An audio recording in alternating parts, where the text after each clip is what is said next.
Hey y'all, welcome and/or welcome back to my channel. My name is Janae, if you didn't know, and today's video is day 2 of True Crime Christmas Time. So if you're ready, let's go. Alright y'all, so just one quick thing before I start this video. These buns took way longer than they should have. And can somebody please tell me why bobby pins is nowhere when you need them and everywhere when you don't? Like, what's really the deal? Anyways, let's just jump into today's case. So today we're going to be talking about Michael Williams. Michael was born on October 16, 1969, and he was one of 2 children. He lived a pretty normal childhood. His mom actually ended up opening up an in-home daycare so that she could care for her 2 boys. Instead of going out to work, she decided that, it would be much easier and better for her to, 1, actually have an income, and 2, still be able to have her boys with her and be that mother that she really wanted to be. And his dad worked outside of the home as, like, I think it was a truck driver. So he came from a very loving, hardworking family, and he would carry that loving, hardworking trait over into adulthood. His mom said that he was the type of person who was always like in a hurry, always had somewhere to go, always had something to do, somewhere to be. He was never on slow mode, like never chill, always doing something. Okay, so if he wasn't working, he was hunting. If he wasn't hunting, he was working. And if he wasn't working or hunting, he was probably doing schoolwork or trying to find something else to do. And while he was in high school, he would come across a group of friends who he would keep for the rest of his life. He became friends with a guy named Brian Winchester, and he would also meet a girl named Kathy and another girl named Denise. And the 4 of them, they became like, I was about to say 3 peas in a pod, but it's 4 of them. What's the 4? Because it's 3 stooges, 3 peas in a pod. Can there be 4 peas in a pod?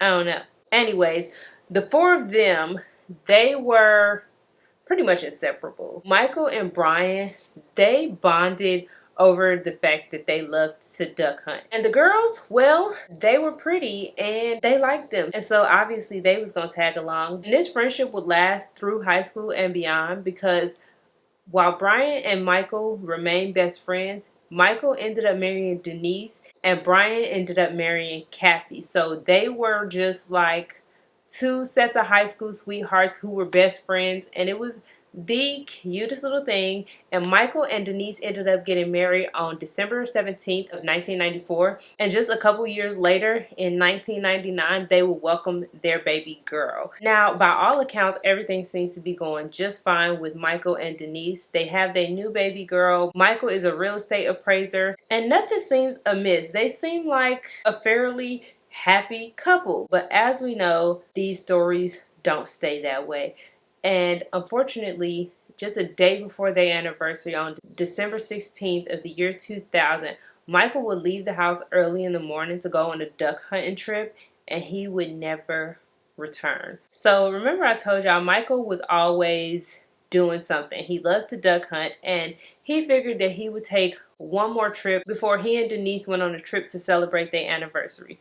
So he goes out on December 16th, and when he doesn't return home, Denise calls the police and reports him as a missing person. Now, unfortunately, it's not necessarily uncommon for a duck hunter to fall overboard and have weighted boots on and just end up drowning due to the fact that they have the weighted boots on and can't get them off. And so this was pretty much the assumption, and pretty soon after he was reported missing, there were searches that was being conducted. Now, the first day of searching didn't really yield anything. They had, the policemen out there. They had the Florida Wildlife and Game Association. They had friends and family. Like, everybody was looking for Michael. And on the second day of the search, they decided that the law enforcement didn't really have I don't want to say didn't have a say-so, but since this was a potential drowning with no evidence of foul play, they decided that the wildlife team would lead the search. Now, as they're looking, Brian ends up finding Michael's boat. And when they investigated the boat, they found that Michael's gun was still cased, and they also noticed that the boat didn't really have any indication of really being on the water. One of the wildlife authorities, they checked the gas tank, and the gas tank was still pretty much full all the way up, meaning that it hadn't, if it had gone out on the lake, it was barely out on the lake. But nonetheless, they continued the search, and unfortunately, outside of the boat, they are literally finding nothing, which is kind of unusual because usually if a duck hunter drowns in Lake Seminole, it's not that hard to find them. But nonetheless, they do keep on looking, and on day 10, they actually find a hat that was located in the water. And so this gave them a little bit of hope. But before they got their hopes up, they wanted to make sure that this was actually Michael's hat. They asked Michael's friends and family if any of them could identify this hat, and Brian came forward and he actually had a picture of him and Michael with Michael wearing this hat. So this hat was confirmed to be Michael's hat that was found in the water. So now they're actually excited. Obviously not excited that he drowned, but excited that they will be able to recover him. But unfortunately, that didn't happen either. And some people even started to speculate he fell overboard, he drowned, and then gators had got to him. However, a lot of people didn't want to go with this theory because according to avid duck hunters and people who know alligators and people who know what be going on them lakes, they said that alligators sleep when it's cold. It's December, so the water is cold. Ain't no gators out here awake. They all sleeping. So they didn't think that that was a likely theory. However, since they weren't finding him, people were just kind of leaning towards that because I mean, there was really no other explanation. Now, while the search for Michael did slow down, they did go out there every couple of days to just, you know, poke around, peek around, and see if they were able to find anything. But they didn't really seem to be having very much luck until June of 2001, when one of the rangers went out there again just to, you know, poke around the area, see if he could find anything. He actually ended up finding weighted boots in the lake. And then just 2 days later, there was a jacket that was found in the lake also. And in the pocket of this jacket, they found Michael's hunter's license. So now they knew for sure that more than likely Michael had drowned in this water. And for whatever reason, the gators got to him and they were never going to be able to find him. And due to these discoveries, a judge declared Michael legally deceased and the case was pretty much closed. So Michael's mom, she was like, she just don't believe that her son is dead. She thought that he was still a missing person. She was very adamant that he was still a missing person, and she wasn't going to stop until he was found.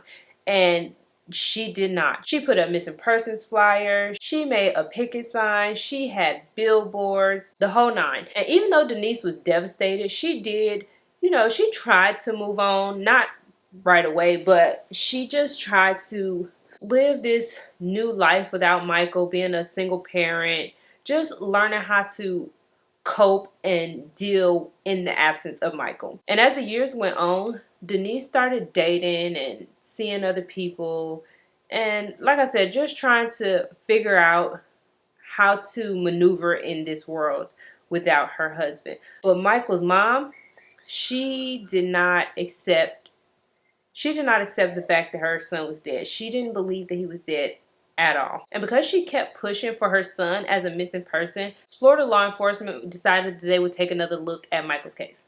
And so they started re-interviewing everybody and talking to the people who was at the searches and just re-looking at all the evidence and everything. And they realized that not only did it seem like the weighted boots was planted there, it also seemed like the jacket was planted there as well, because there was no evidence on the boots or the jacket that indicated that it had been sitting there for 6 months. Because they found these things 6 months after Michael had gone missing, but the boots didn't have no mud in them. They didn't have any like slime. And Michael's hunting license wasn't completely destroyed. Like, I don't know if they laminated it, or I would think that if it's in a lake for 6 months, any type of card, piece of paper, or anything would deteriorate over time. And so none of that was going on, and they were a little bit suspicious, and they started honing in on one person, and that person was Brian Winchester, because they realized that Brian was the one who found the boat. There was people who walked up and down that lake all around, and Brian just happened to stumble upon Michael's boat.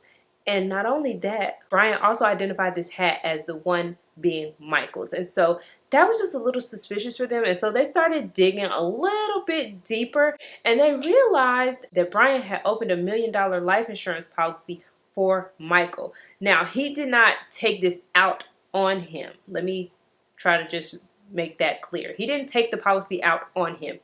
He convinced Michael to open $1 million life insurance policy. Because Brian was an insurance agent, so he sold insurance, and he convinced his friend to get $1 million policy. But the suspicious thing about that was that Michael already had a couple different insurance policies. The one from work was $250,000. The personal one was like $50,000, and then Brian got him to take out another $1 million policy. And this was just weeks before his disappearance. Okay, so that was a little suspicious of Michael. But while all of that was suspicious, they didn't really have anything concrete on Brian, especially because Brian wasn't the beneficiary of the $1 million life insurance policy. Obviously, his wife was the beneficiary, so that was like, okay, maybe he just needed to close this deal. And things after that again was at a standstill because, like I said, they really just didn't have any solid evidence on this suspicious ass Brian. But that don't mean they wasn't still watching him. And they would start watching him even more closely when on December 3rd, 2005, Denise and Brian got married. And not only did they get married, they stayed in the house that Michael and Denise lived in. You would think that neither one of them would want to start a life together in the house that Michael helped create, like in the house that he dwelled in, you know? Because even though it was kind of strange for Brian and Denise to be getting married, it had been 5 years and they had been friends since high school, and it maybe was kind of natural for them to come closer. But the fact that they stayed in Michael's house was kind of like, okay. But once again, even though that was super suspicious to the investigators, they still didn't have any evidence, right? And so they really just had to lie in wait and just hope that something happened that would lead them to what actually happened to Michael. Because at this point, they don't think it was the alligators either. And another break wouldn't come for them for another 10 years in 2015 when Denise and Brian started going through a rough patch in their marriage, and they actually ended up separating. So the investigators were kind of excited about this separation because they was like, okay, so now maybe one of them will talk. Because, you know, a lot of times in these cases, after a person leaves their spouse, a lot of information starts getting shelled out because they mad. And so they was hoping that this was what would happen in this case. However, that's not what happened in this case. But what did happen was that Denise ended up filing for divorce, and Brian could not take it. He was not happy about this. He was pretty much just flying off the handles. And on August 5th of 2016, Denise was on her way to work. So as she's driving to work, Michael popped up from her back seat and he got a gun. And he pretty much just kidnaps her and tells her, you know, go here, go here, go there, go there. But Denise is actually kind of smart, and she ends up pulling over in a parking lot, and she's talking to him, and she pretty much talks him down, lets him know that, you know, this really ain't what you want to be doing. And Brian agrees. He get out the car, grab his book bag, and just pieces out. But Denise called the police because she was scared as hell, because all the stuff that was in that book bag, I don't know if she saw it or she just knew she was in danger, but not only did he have a gun, he had tarp, rope, tape, all kinds of stuff. He was about ready to get rid of Denise, okay? And so she called the police and she ended up talking to them. And as they interviewed her, they started asking her about Michael, like, okay, well, he did this to you. Do you think he did something to Michael? They just trying to get information about Michael as well. And so she pretty much just tells them that she don't think he would do anything like that, and she would never have married him if she thought that he did. And so they really didn't get anything out of her, really. Now, because Denise went to the police, Brian is arrested for aggravated kidnapping, and he's facing up to 30 years in prison. But when he went to trial, he ended up getting 20 years instead. Now, the thing about it, though, is he took that 20 years and made a plea deal with the prosecutors in exchange for nothing else happening. Because you see, once he got arrested, he thought that Denise was going to tell everything, okay? And he didn't want that. He wanted to be the one to tell everything.